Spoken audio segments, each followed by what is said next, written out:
Ya, kembali lagi di Apa Kabar Indonesia Pagi. Saya mau sebelum ke Kang Aceh, mau ke Mas Aji. Mas Aji, tapi kalau melihat tadi kan sudah ada beberapa poin-poin yang disampaikan. Kalau dari Kang Aceh juga memang di bawah kepemimpinan dari Ketua Umum Partai Golkar ini, nampaknya sistem meritokrasi di Partai Golkar juga berjalan baik. Khususnya di tahun 2019 sampai dengan 2024. Selain juga dapat mempertahankan pemilih yang loyal kepada Partai Golkar, nampaknya juga ada strategi baru yang digunakan untuk pemilih muda atau pemula ini juga ditangkap nantinya. Iya, jadi hasil exit poll kami itu mengkonfirmasi itu ya. Jadi pemilih muda yang usianya di bawah 40 tahun itu hampir kurang lebih sekitar 17-18% itu memilih Partai Golkar.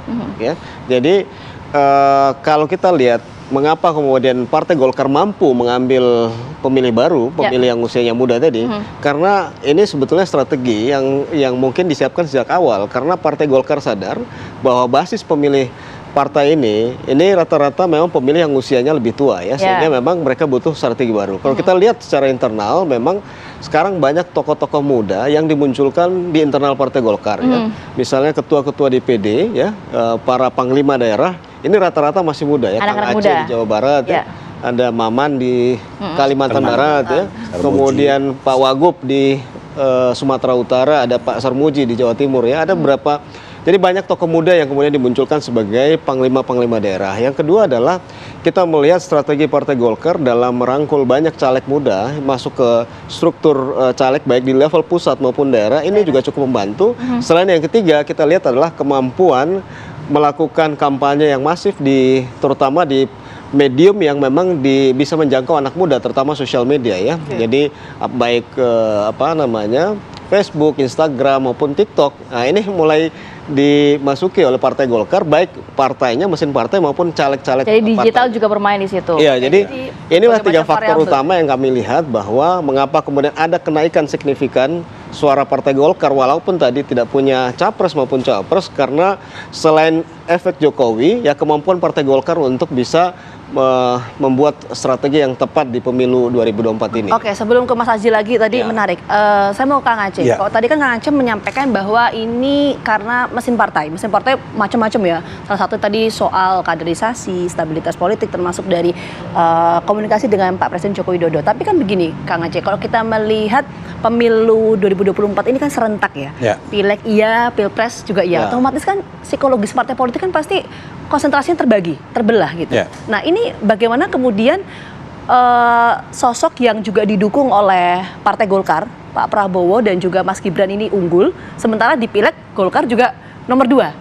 Apakah sebuah sistem yang sudah terbentuk di Golkar atau seperti apa sebetulnya? Ya, kedua-duanya kita kampanyekan secara bersamaan karena kita memiliki klaim seperti yang saya sampaikan tadi. Misalnya Pak Prabowo lahir dari rahim Partai Golkar. Mas Gibran juga kita pertama kali partai yang mendeklarasikan pencalonan Mas Gibran sebagai calon wakil presiden adalah juga Partai Golkar. Jadi dua klaim tersebut sebetulnya seiring dengan perjuangan partai gitu.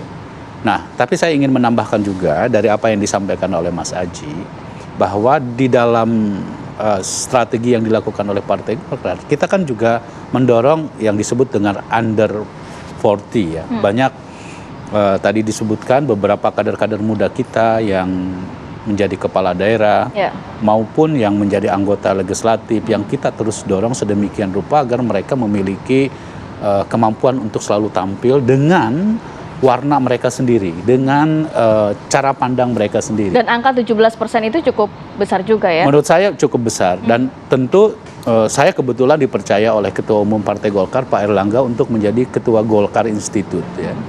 Nah, kita sudah melakukan hampir 15 angkatan memberikan pendidikan kepada anak-anak muda di bawah 40 tahun agar mereka memiliki kemampuan berpolitik dengan baik, dengan menekankan kepada 3 pilar politik, ekonomi, dan kepemimpinan.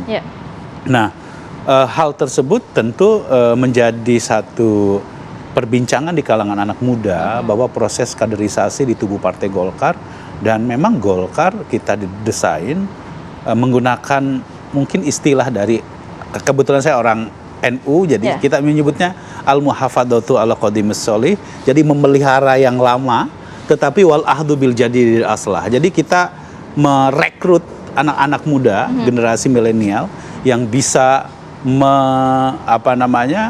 menjadi kekuatan bagi Partai Golkar. Jadi karena itu kalau dikatakan bahwa Partai Golkar adalah partai tua, ya tidak juga. Kenapa? Karena sekarang justru banyak anak-anak muda yang bergabung di Partai Golkar, dan ini menunjukkan bahwa memang proses regenerasi di tubuh Partai Golkar tetap kita pertahankan untuk bisa lebih baik begitu. Jadi tentu ya kami juga ingin menyampaikan Partai Golkar sangat serius memberikan dukungan terhadap Pak Prabowo dan Mas Gibran di dalam pemilu-pemilu kita, dan bahkan saya kira kalau kita lihat misalnya seperti di Jawa Barat gitu ya, ada peran Kang Emil juga di situ yang saya kira juga beliau sangat kuat di sosial medianya gitu, dan itu menurut saya juga bisa menjadi salah satu menarik anak-anak muda.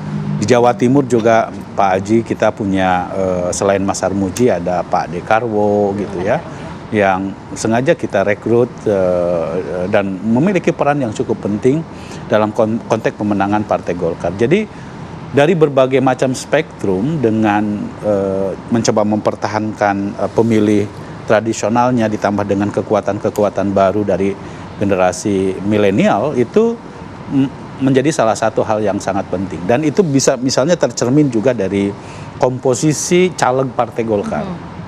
Jadi presentase anak mudanya cukup besar ya, dan yang bisa memahami bahasa anak muda kan hanya anak muda. Karena pemilih muda kita juga cukup banyak. Karena pemilih muda kita juga cukup banyak gitu, kira-kira begitu. Jadi upaya yang dilakukan secara agresif dan juga maksimal oleh Partai Golkar akhirnya membuahkan hasil yang positif juga ya dalam pemilu legislatif kali ini. Ya, terutama yang saya lihat kampanye 3 in 1 ya. Jadi 3 in 1 Partai Golkar. Jadi kampanye untuk Pilpres, kampanye untuk Pileg, dan kampanye untuk kepala daerah ya. Tadi sempat disinggung sebelum pemilu kalau nggak salah hampir semua calon-calon kepala daerah potensial itu dikumpulkan oleh Partai Golkar, diberikan rekomendasi, kemudian diminta untuk bekerja untuk partai. Sehingga saya pikir 3 hal itulah yang kemudian menjadi salah satu kunci kemenangan Partai Golkar ya. Mereka bisa memenangkan pasangan Prabowo Gibran di Pilpres dan menaikkan suara partai ya. Oke, baik, terima kasih banyak Mas Aji, Kang Aceh sudah hadir pagi hari ini. Sehat selalu. Assalamualaikum. Waalaikumsalam. Baik, kita harus jeda dulu sejenak, nanti kita hadirkan informasi menarik lainnya. Tetap bersama kami di Apa Kabar Indonesia Pagi.